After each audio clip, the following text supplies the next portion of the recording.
Salam, sekali lagi salam. Selamat pagi Bapak Ibu, saudara-saudara sekalian yang dikasihi oleh Tuhan. Bersyukur pagi hari ini kita masih dipelihara oleh Tuhan. Kita masih bertemu satu dengan yang lain dalam persekutuan yang luar biasa. Saya bisa berada kembali di tengah-tengah jemaat, di tengah-tengah pelayanan, semua karena kebaikan Tuhan. Bapak Ibu sekalian, terima kasih untuk dukungan doanya. Walaupun berapa waktu yang lalu kami keluarga mengalami duka cita yang mendalam, tapi penghiburan kekuatan dari Tuhan menghibur kami sekeluarga. Sehingga dalam duka cita pun kami melihat bagaimana kebaikan pertolongan Tuhan dalam kehidupan kami. Mana berapa waktu yang lalu kakak sepupu saya meninggal, Bapak Ibu sekalian, karena stroke, mengalami penyumbatan pembuluh darah di kepala dan dibawa operasi di Kupang, namun kehendak Tuhan berbicara lain. Dia harus kembali ke pangkuan Bapa, tinggalkan istri dan 3 orang anak. Bapak Ibu sekalian, itulah hidup manusia. Kita tidak bisa prediksi berapa lama saya dan saudara harus hidup. Kita tidak tahu kapan waktu kita dipanggil pulang oleh Tuhan. Oleh karena itu,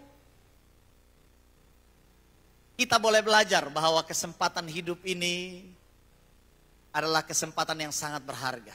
Jadi selagi masih ada kesempatan yang Tuhan beri, mari kita hidup dengan luar biasa, hidup dengan baik, hidup dengan memuliakan Tuhan. Amin Bapak Ibu. Dan pagi ini Bapak Ibu sekalian, saya mengajak kita untuk belajar firman Tuhan dari Efesus pasal yang kelima. Efesus pasal yang kelima, ayat 18 hingga ayat yang ke-21. Efesus pasal 5, ayat 18 hingga ayat yang ke-21.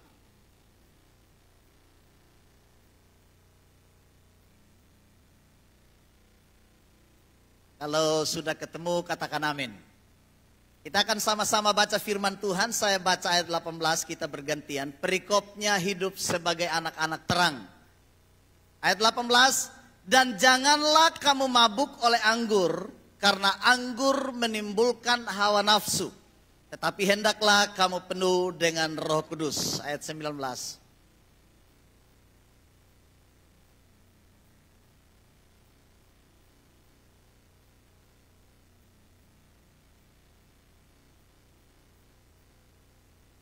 Ucapkanlah syukur senantiasa atas segala sesuatu dalam nama Tuhan Yesus Kristus kepada Allah dan Bapa kita.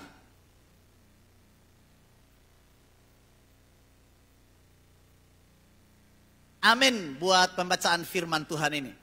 Bapak Ibu saudara-saudari sekalian yang dikasihi oleh Tuhan, minggu lalu baru saja kita merayakan Hari Raya Pentakosta. Hari Raya Pentakosta, sebuah hari raya besar yang dirayakan baik oleh orang-orang Yahudi maupun orang-orang Kristen. Dari sekian banyak perayaan hari raya besar agama Yahudi, salah satu hari raya besar selain Paskah itu adalah Pentakosta. Dalam Alkitab, Pentakosta dikenal juga sebagai hari raya 7 minggu.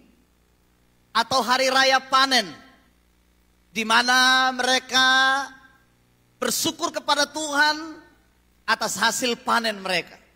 Makanya orang-orang Yahudi bersyukur kepada Tuhan pada perayaan Pentakosta, membawa hulu hasil mereka kepada Tuhan, membawa persembahan mereka, persembahan sulung mereka. Mereka memberikan korban persembahan unjukan kepada Tuhan, karena Tuhan telah memberkati mereka, memberkati usaha mereka, memberkati pekerjaan mereka, ladang mereka, kebun mereka, hasil ternak mereka. Bapak Ibu sekalian yang dikasihi oleh Tuhan, itu sebabnya hari raya Pentakosta adalah hari raya besar bagi mereka. Selain itu Bapak Ibu sekalian, Pentakosta juga adalah sebuah perayaan besar Di mana pada hari itu, hari Pentakosta, orang-orang Yahudi merayakan hari raya diberikannya hukum Taurat kepada Musa oleh Tuhan di Gunung Sinai. Jadi sesudah Paskah, orang-orang Yahudi merayakan hari raya ini. Hari raya di mana Tuhan memberikan hukum bagi orang Israel, sehingga kehidupan mereka bisa diatur dengan baik. Jadi hari raya Pentakosta adalah hari raya di mana orang Israel diberikan hukum yang baru oleh Tuhan. Untuk mengatur kehidupan mereka. Mulai keluar dari Mesir sampai mereka hidup di Kanaan. Bapak Ibu Saudara sekalian yang dikasihi oleh Tuhan. Jadi hari raya ini, hari raya besar bagi saya dan saudara. Lalu bagaimana dengan perayaan Pentakosta Kristiani? Perayaan Pentakosta Kristiani kita rayakan bertepatan dengan hari di mana Tuhan menggenapi janjinya memberikan Roh Kudus kepada gereja. Memberikan Roh Kudus kepada murid-murid, kepada orang percaya. Karena dia telah berpesan ketika Yesus naik ke sorga. Dikatakan kamu jangan tinggalkan Yerusalem. Kamu harus tinggal di sini sampai kamu dipenuhi dari kuasa tempat tinggi. Kuasa dari tempat yang tinggi. Kamu harus tinggal di Yerusalem. Dan benar. 50 hari sesudah kebangkitan Kristus. Karena Tuhan Yesus menampakkan diri selama 40 hari. Dan Yesus naik ke sorga sudah 40 hari. 10 hari kemudian Roh Kudus turun. 50 hari sesudah kebangkitan. Makanya perayaan Pentakosta itu juga dikenal dengan perayaan 50 hari. Pentakost. Perayaan ke-50. Bapak Ibu Saudara sekalian yang dikasihi oleh Tuhan. Jadi bagi orang percaya, bagi kita orang Kristen, perayaan Pentakosta adalah perayaan di mana Tuhan memberikan hukum yang baru bagi saya dan saudara. Amin. Amin. Dia memberikan hukum yang baru. Di mana Roh Kudus dicurahkan. Makanya hari Pentakosta saya sebutkan sebagai hari kelahiran gereja. Hari kelahiran gereja. Kenapa? Karena pada hari Pentakosta ada jiwa-jiwa yang luar biasa yang dipersembahkan kepada Tuhan. Sebagai buah sulung bagi kemuliaan Tuhan. Amin. Sebagai hulu hasil, sebagai persembahan sulung bagi Tuhan. Di mana pada hari Pentakosta dikatakan ada 3.000 orang yang bertobat dan menyerahkan diri mereka kepada Tuhan. Itulah persembahan pertama para murid. Itulah hulu hasil pertama para murid. Setelah mereka dipenuhi oleh Roh Kudus. Mereka membawa jiwa-jiwa. 3.000 orang bertobat hari itu. Sesuai dengan janji firman-Nya. Di dalam Kisah 1 ayat 8 dikatakan. Kamu akan menerima kuasa kalau Roh Kudus turun ke atas kamu. Dan kamu akan menjadi saksiku di Yerusalem, Yudea dan Samaria sampai ke ujung bumi.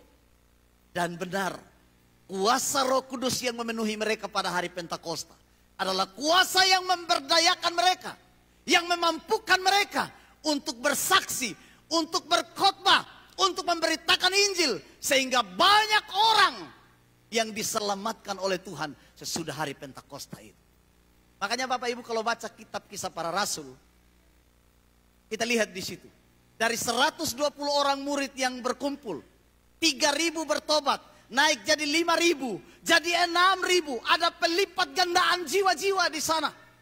Ada pertumbuhan rohani secara kuantitas, secara jumlah. Dan bukan hanya itu, pertumbuhan rohani secara kualitas terus dibangun. Ada persekutuan yang dibangun. Kenapa? Karena kuasa Roh Kudus bekerja dan memenuhi mereka. Amin. Amin Bapak Ibu. Dan hari ini kebenaran firman Tuhan yang saya bacakan, yang kita bacakan bersama. Sesuatu yang luar biasa.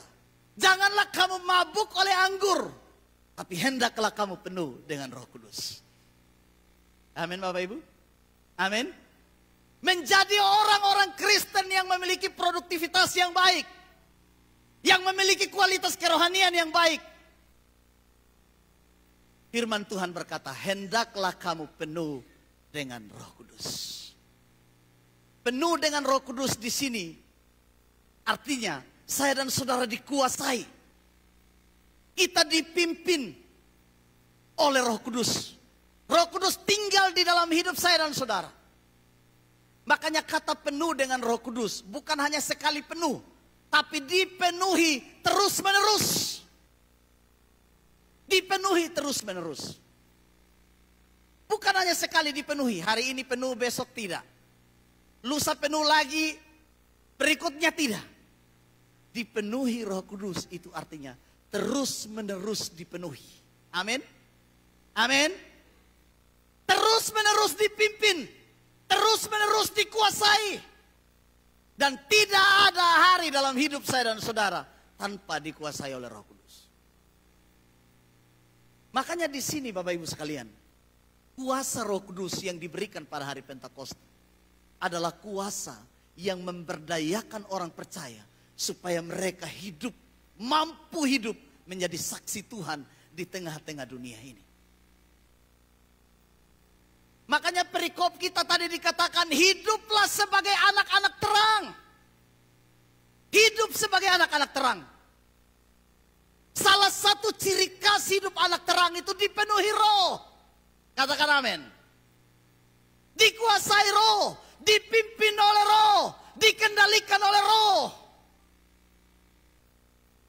Makanya dalam ayat ini ada dua bentuk. Yang pertama bentuk larangan dan yang kedua bentuk perintah. Larangannya adalah kamu jangan mabuk oleh anggur.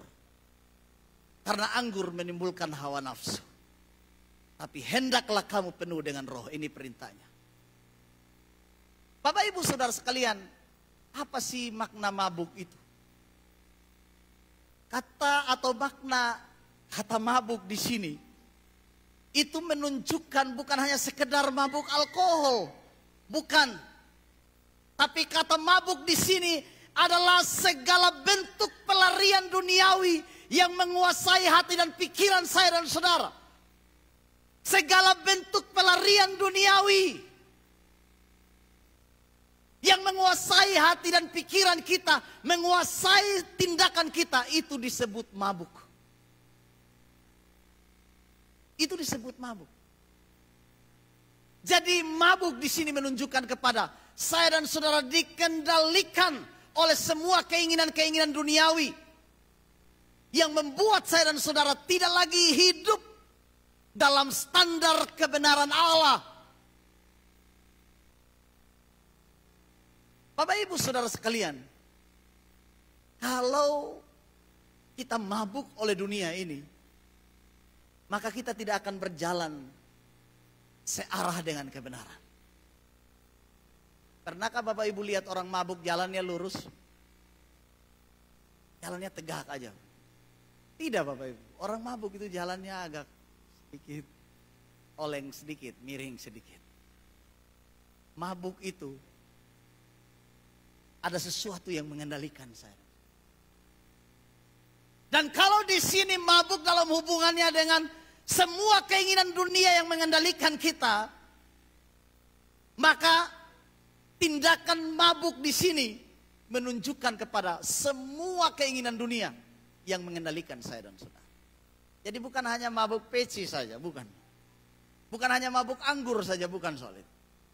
Tapi semua keinginan-keinginan dosa, hawa nafsu yang menguasai saya dan saudara, yang mengendalikan seluruh hidup kita, pikiran, perasaan, dan tingkah laku saya dan saudara, itu mabuk. Coba lihat tetangga di sebelah kiri.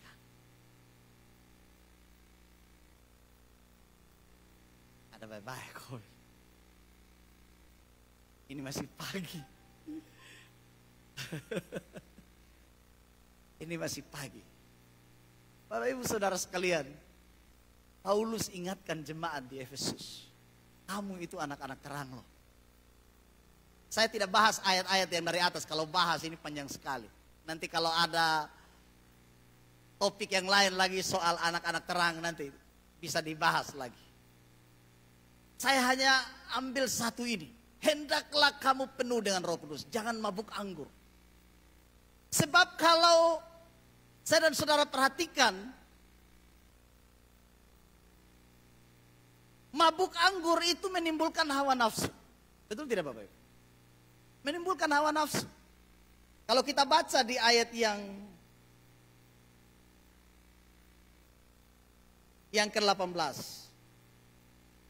Anggur itu menimbulkan hawa nafsu. Hawa nafsu di sini Bapak Ibu sekalian. Saya sudah jelaskan tadi. Semua keinginan dunia yang mengendalikan saya. Keinginan daging yang mengendalikan. Jadi mabuk itu tidak hanya bicara soal anggur dan alkohol, bukan hanya bicara itu. Semua keinginan yang mengendalikan saya dan saudara dan membawa kita jauh dari Tuhan, itu kemabukan. Kemabukan duniawi. Tapi kita sebagai anak-anak Tuhan dikatakan harus penuh dengan Roh Kudus. Ini perintah. Hendaklah kamu penuh dengan Roh Kudus. Dikuasai, dipimpin dan dikendalikan oleh Roh Kudus. Firman Tuhan di sini Bapak Ibu sekalian. Ciri khas orang yang dipenuhi roh. Ayat 19 bilang begini. Dan berkata-katalah seorang kepada yang lain dalam Mazmur. Berkata-katalah seorang kepada yang lain dalam Mazmur. Ciri khas orang yang dipenuhi roh dikatakan. Kata-katanya mengandung pujian. Amin. Amin. Hidupnya mengandung pujian. Mazmur di sini sebuah syair yang indah yang diucapkan dan dinaikkan. Syair yang indah, ada kesaksian yang baik, ada ucapan yang baik. Makanya Bapak Ibu sekalian, pada waktu hari Pentakosta, orang berbicara kurang lebih 14 bahasa. Apa isi pembicaraan mereka? Isi pembicaraannya adalah menyaksikan kebaikan kemurahan Tuhan. Melalui kata-kata mereka. Kata-kata surgawi yang ditaruh oleh Roh Kudus di dalam lidah mereka. Dan mereka ucapkan. Dan orang lain dengar. Mereka bertobat. Karena kesaksian yang mereka sampaikan. Melalui bahasa surgawi. Makanya ciri khas orang yang dipenuhi Roh Kudus. Kata-katanya mengandung mazmur. Kata-kata yang indah. Amin. Amin Bapak Ibu. Amin. Kasih ingat dulu tetangga di samping kiri kamu. Perbaiki kata-katamu. Amin. Perbaiki kata-katamu. Sebab orang yang penuh dengan Roh Kudus, kata-katanya luar biasa. Amin. Amin. Tapi kalau mabuk oleh hawa nafsu, kata-katanya beda. Kata-katanya beda. Bapak Ibu pernah lihat orang mabuk kalau omong tuh? Oma bilang tidak karuan. Karena tidak karuan loh. Beda langit dan bumi. Kalau dia seomong tinggi, kolenya luar biasa. Saya sudah. Tidak ada yang lawan saya di Kampung Baru. Tidak ada sudah yang lawan saya. Saya yang kuasai ini semua. Omong tidak karuan omong. Bapak Ibu Saudara sekalian. Orang yang penuh dengan Roh Kudus. Kata-katanya penuh mazmur. Sajak yang indah. Syair yang indah. Bukan hanya menyenangkan Tuhan. Tapi menyenangkan orang lain kata-katanya. Amin Bapak Ibu. Amin. Makanya bahasa roh itu bukan hanya soal bahasa surga. Bahasa roh itu bukan soal bahasa surga. Tapi soal bahasa manusia yang dikuasai oleh roh. Amin Bapak Ibu. Amin. Bahasa manusia yang dikuasai oleh roh. Makanya ada 14 bahasa yang disampaikan pada hari Pentakosta itu. Mereka berbahasa roh. Berisi kesaksian-kesaksian. Itu yang luar biasa. Jadi bahasa roh bukan hanya sekedar kata-kata saya dan saudara. Tapi bahasa roh adalah bagaimana manifestasi hidup itu dinyatakan. Bahwa saya dan saudara dipenuhi oleh roh. Sebab banyak orang bahasa roh di gereja. Tapi memaki tidak putus di luar. Betul tidak Bapak Ibu? Banyak orang bahasa roh di dalam gereja. Tapi omong nama orang nomor satu. Tapi saya percaya di sini tidak ada. Maksudnya tidak ada yang mengaku. Banyak Bapak Ibu sekalian yang dikasih oleh Tuhan. Banyak. Orang yang dipenuhi Roh Kudus. Kata-katanya penuh mazmur. Penuh sajak-sajak yang indah. Kalau kita baca lanjut lagi. Dikatakan. Kidung puji-pujian dan nyanyian rohani. Orang yang dipenuhi Roh Kudus, dari dalam hidupnya itu ada pujian. Amin. Ada nyanyian, bukan hanya sekedar nyanyi lagu rohani, tapi ada nyanyian pujian. Hidupnya itu berisi pujian bagi Tuhan.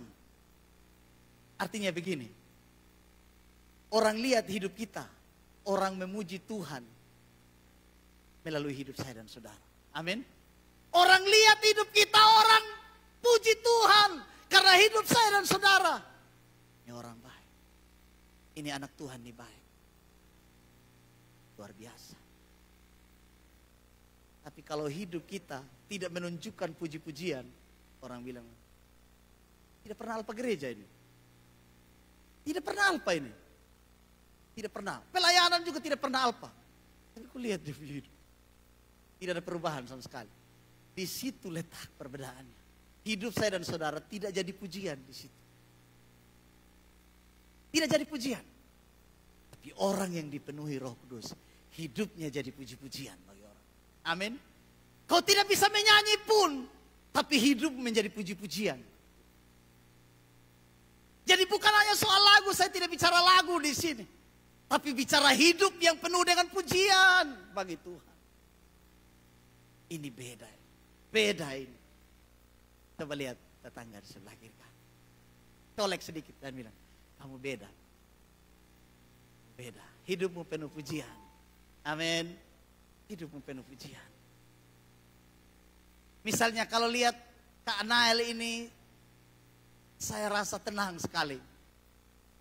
Artinya hidup kita penuh pujian. Amin.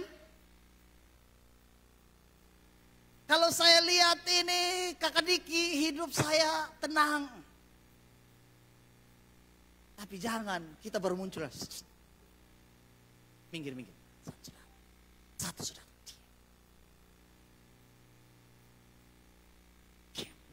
Minggir. Bapak Ibu Saudara sekalian. Inilah pertaruhannya. Hidup yang dipenuhi Roh Kudus. Hidup. Dalamnya ada pujian. Saya belum bicara nyanyian rohani. Puji-pujian dan nyanyian rohani. Amin. Amin. Nyanyian rohani. Ada pujian bagi Tuhan. Ada lagu yang dinaikkan. Ada penyembahan yang dinaikkan dari hidup saya dan saudara. Sebab bicara nyanyian rohani. Itu bicara penyembahan. Bicara pujian. Bicara ketundukan kita kepada Tuhan. Makanya nyanyi lagu rohani itu penting. Amin Bapak Ibu. Amin. Di kanan kau ada. Di atas dan di bawah Kau ada. Di suka Kau ada. Di duka pun Kau ada. Karena Kaulah Yesus. Pujian. Bahwa Tuhan itu maha hadir. Amin. Amin. Pujian. Mungkin lagu saya dan saudara hanya bisa untuk memberkati diri sendiri. Jangan sungkan untuk nyanyi. Amin. Amin. Mungkin lagu kita tidak cocok untuk orang lain. Mungkin suara kita false. Tapi memuji Tuhan itu harus. Nyanyi lagu rohani itu harus. Jangan dari pagi sampai sore statue. Main statue dari pagi sampai sore. Lagu rohani lupa. Iya Bapak Ibu sekalian. Hanya dangdutan dari pagi sampai sore, lagu rohani lupa. Hei. Saya dan saudara diciptakan, Alkitab bilang, kita diciptakan untuk memuliakan dan memuji Tuhan. Amin. Jadi hidup saya dan saudara harusnya hidup yang memuji dan memuliakan Tuhan melalui nyanyian kita. Makanya jangan lupa nyanyi lagu rohani. Walaupun di kamar mandi tidak apa-apa, sambil anggap bunyi air itu sebagai bunyi piano. Nyanyi aja. Walaupun nada dengan ininya lari lain, nyanyi saja. Bapak Ibu saya ini kalau suruh WL, saya hitung-hitung dalam pelayanan saya baru berapa kali saya jadi WL. Karena apa? Kalau menyanyi itu kalau bukan saya yang lari duluan dari keyboard, dari musik, keyboard yang lari duluan. Jadi kita saling berkejar. Jadi saya minta tolong jangan kasih saya untuk WL. Karena saya akan susah kejar musik. Atau musik kejar saya, tidak akan baku dapat kita. Tapi saya tetap nyanyi. Pernah waktu satu kali saya singer. Semua mic singer itu hidup, hanya saya punya mic saja yang mati. Sampai saya panas, kenapa saya rasa saya punya mic tidak hidup. Saya protes, kenapa saya punya mic kasih hidup. Pak jangan marah, kakak punya suara lari. Tidak sesuai dengan ketukan musik. Musik sudah lewat, kakak baru masuk. Memang itu pukulan bagi saya waktu itu, pukulan. Wah saya pulang, saya tidak akan singer lagi, dikasih jadwal, saya tidak mau lagi. Tapi saya berusaha. Saya buka lagu rohani, saya nyanyi, ikut karaoke, begitu, belajar karaoke lagu rohani. Hanya untuk bisa masuk ketukan musik. Tapi itu pun sampai hari ini masih terus belajar. Makanya saya kadang nyanyi putus setengah, pas di yang ini sambung lagi. Itu hanya trik saja. Saya buka kartu. Tapi itu tidak membuat saya berhenti memuji Tuhan. Saya terus nyanyi puji Tuhan. Ada yang bilang, kakak sebenarnya bagus dia. Bagus untuk tidak menyanyi. Bapak Ibu saudara sekalian, pengalaman soal menyanyi lagu rohani. Tapi jangan pernah berhenti memuji Tuhan. Amin. Amin Bapak Ibu. Sebab orang yang dipenuhi roh, dia akan tetap bernyanyi bagi Tuhan. Amin. Jadi pulang semua nyanyi ya. Kemudian yang berikut Bapak Ibu sekalian. Ciri khas orang yang dipenuhi roh. Dikatakan, bernyanyi dan bersoraklah bagi Tuhan dengan segenap hati. Selain bernyanyi ada bersorak. Bersorak di sini, nyanyian itu yang disertai dengan gerakan. Amin. Nyanyian yang disertai dengan gerakan. Makanya kalau WL Bapak Ibu mari kita menyanyi buat Tuhan, angkat tanganmu. Mari gerakan badanmu, putar ke kiri dan putar ke kanan. Orang yang di dalam hatinya punya kerinduan. maka ia akan bersorak begitu. Amin. Amin Bapak Ibu. Amin. Makanya kalau tepuk tangan, kalau suruh tepuk tangan di gereja itu Bapak Ibu bilang, hari ini hari yang telah dijadikan Tuhan, mari kita bersuka. Tidak ada ekspresi sedikit pun. Orang bersuka tapi mari kita bersuka. Kayak ada emosi dengan pemimpin pujian. Bapak Ibu sekalian, nyanyi itu bersorak dengan pekikan yang keras, dengan ekspresi yang luar biasa. Bapak Ibu tahu tembok Yeriko rubuh karena nyanyian dan sorak-sorai orang Israel. Dengan pujian tembok itu rubuh. Dengan sorak-sorai tembok itu rubuh. Sebab di dalam pujian orang benar ada kuasa. Katakan amin. Dalam sorak-sorai kita ada kuasa. Yang sakit bisa sembuh. Ada mujizat di sana. Makanya kalau bernyanyi itu ada sorak-sorai. Ada ekspresi yang luar biasa. Daud bernyanyi. Permisi sampai dia tidak berpakaian di badan. Sampai istrinya bilang, lihat Raja Israel yang menari itu. Dia tidak tahu malu. Tapi apa kata Daud? Saya rela untuk apa saja bagi Tuhan. Makanya istri Daud yang satu itu mandul, tidak ada anak. Kenapa? Karena dia menghina Daud sementara Daud memuji Tuhan. Mandul. Karena dia menghina Daud. Sementara Daud memuji Tuhan. Makanya Bapak Ibu kalau ada orang yang bernyanyi, memuji Tuhan. Dengan ekspresinya. Jangan tertawa Bapak Ibu sekalian. Jangan tertawa. Jangan tertawa. Itu ekspresinya. Apalagi kita orang karismatik Pentakosta ini. Kalau nyanyi tidak diam. Kursi juga goyang. Ada kuasa dalam darahnya. Darah domba Allah. Sorak-sorai. Amin Bapak Ibu. Amin. Orang yang dipenuhi roh. Hidupnya dipenuhi dengan pujian dan sorak-sorai. Dan yang terakhir sudah ini ya. Oh ya masih ada 2 hal. Sedikit lagi.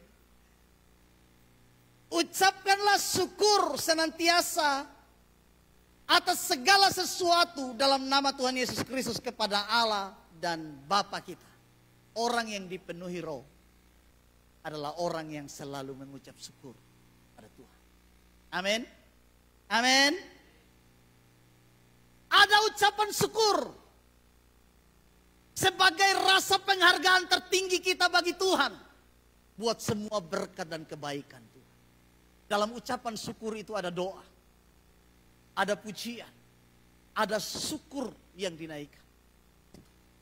Ada permohonan doa. Makanya ucapan syukur itu adalah kesempatan untuk kita membiarkan Tuhan menguasai seluruh hidup saya dan saudara. Dan kita memberi pengakuan kepada Tuhan bahwa kalau saya dan saudara ada, semua karena Tuhan. Amin. Kesaksian Ibu Rambu tadi itu bagian dari ucapan syukur. Karena dia berkata saya ada sampai hari ini itu karena Tuhan. Itu bagian dari ucapan syukur. Orang yang dipenuhi roh selalu ada ucapan syukur. Amin. Ucapan syukur itu bukan hanya soal hal-hal besar Bapak Ibu sekalian. Hal kecil yang terjadi dalam hidup saya dan saudara, kita harus bersyukur. Amin. Amin. Kan kadang orang bilang ucapan syukur itu khusus untuk hal-hal besar. Dengar Bapak Ibu, Tuhan itu peduli dengan hal-hal kecil dalam hidup saya dan saudara. Tuhan Yesus pernah berkata begini, rambut di kepalamu pun terhitung semuanya. Bapak Ibu sekalian, rambut ini bagian terkecil dari hidup saya dan saudara. Ada yang pernah hitung rambut? Ada yang tahu jumlah rambut di kepalanya? Hari ini jatuh berapa lembar rambutnya? Kemarin berapa lembar? Berapa yang sugugur? Dan sisa berapa di kepala? Ada yang pernah hitung? Tapi Tuhan berkata, rambut di kepalamu terhitung semuanya. Artinya begini, bagian terkecil dari hidup manusia yang Tuhan perhatikan. Apalagi hal-hal besar yang terjadi dalam hidup saya dan saudara, Tuhan pasti perhatikan. Amin. Itu sebabnya ucapan syukur itu harus dinaikkan kepada Tuhan setiap waktu. Dan ini hanya dilakukan oleh orang-orang yang di dalam dirinya dipenuhi roh. Dan yang terakhir, ini terakhir. Dan rendahkanlah dirimu seorang kepada yang lain dalam takut akan Kristus. Orang yang dipenuhi roh itu adalah orang yang rendah hati. Amin, tidak sombong. Rendahkan diri itu artinya dia mengalah segala yang sesuatu yang tidak sombong, dia mengalah. Makanya orang yang dipenuhi roh dan ada buah roh di dalamnya, dikatakan orang itu akan ada kasih. Buah roh itu akan ada kasih dan ada kerendahan hati. Rendahkan diri menunjukkan kepada sebuah sikap di mana saya dan saudara tunduk kepada Tuhan, tunduk kepada kedaulatan Tuhan, tunduk kepada pimpinan roh, dan bahkan dalam kehidupan keseharian saya dan saudara, kita memprioritaskan orang lain. Rendahkan diri itu artinya kita beri kesempatan kepada orang lain untuk sama-sama dengan kita. Amin. Berapa banyak di antara saya dan saudara yang tidak memberi kesempatan kepada orang lain untuk sama-sama dengan kita. Kalau bisa kita yang paling tinggi dari semua. Orang lain jangan. Orang yang dipenuhi roh akan selalu membiarkan semua orang itu tetap sama. Akan memperlakukan semua orang itu tetap sama. Tidak ada kelas tinggi, kelas menengah, kelas rendah, semua diperlakukan sama. Amin Bapak Ibu. Amin. Tidak ada yang sombong, yang setengah sombong, dan yang sombong sedikit. Tidak ada. Tidak ada. Orang yang dipenuhi roh adalah orang yang memberi prioritas bagi orang lain. Orang yang dipenuhi roh adalah orang yang tidak mementingkan kepentingan diri sendiri, tapi peduli dengan orang lain.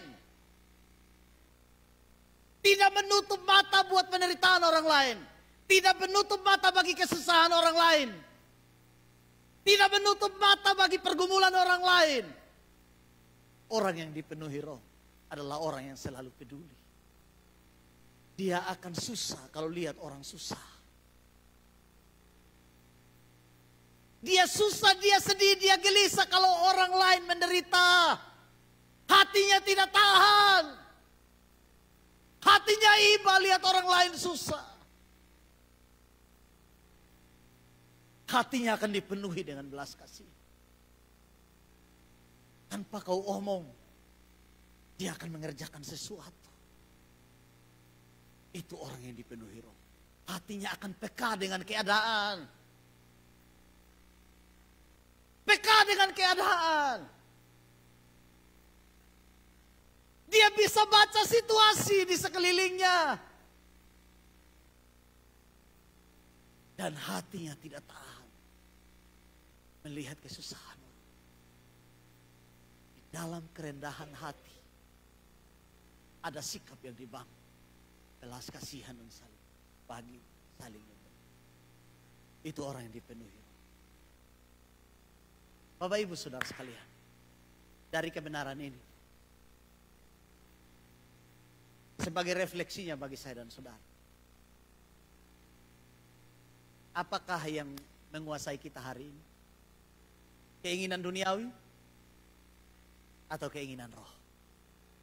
Pilihan ada di tangan saya dan saudara, dan Bapak Ibu tahu kehidupan kita seperti apa. Masing-masing pribadi kita seperti apa. Hanya kita dengan Tuhan yang tahu.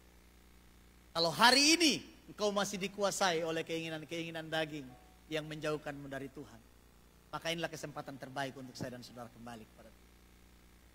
Tapi kalau hari ini saya dan saudara sudah dikuasai roh, mari lanjutkan itu. Pertahankan kehidupan itu. Sampai saya dan saudara menikmati semua berkat terbaik dari itu. Mari Bapak Ibu sekalian, tundukkan kepala. Saya ajak pemimpin pujian, singers, pemain musik.